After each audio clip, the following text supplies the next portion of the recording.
తూర్పుగోదావరి జిల్లా రాజమండ్రిలో తెలుగు విశ్వవిద్యాలయం ఏర్పాటుకు మంత్రిమండలి ఆమోదం తెలపడం పట్ల రాజమండ్రి సిటీ ఎమ్మెల్యే ఆదిరెడ్డి శ్రీనివాస్ సంతోషం వ్యక్తం చేశారు. ఇది కూటమి ప్రభుత్వ విజయమన్నారు.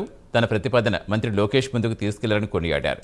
ఈ సందర్భంగా CM Chandrababu, deputy CM Pavan, మంత్రి లోకేష్ కు ఎమ్మెల్యే ఆదిరెడ్డి శ్రీనివాస్ ధన్యవాదాలు తెలిపారు. రాజమహేంద్రవరానికి ఒక గొప్ప చరిత్ర ఉంది, సాంస్కృతిక నగరం, ఒక మంచి రిచ్ హెరిటేజ్ ఉంది. కాబట్టి రాజమహేంద్రవరం వేదికగానే తెలుగు యూనివర్సిటీని మీరు స్థాపించాలని ఆయన అభ్యర్థించగా ఆయన వెంటనే సరే రిక్వెస్ట్తో పాటు ఒక నోట్ ఇవ్వాలి అన్నారు.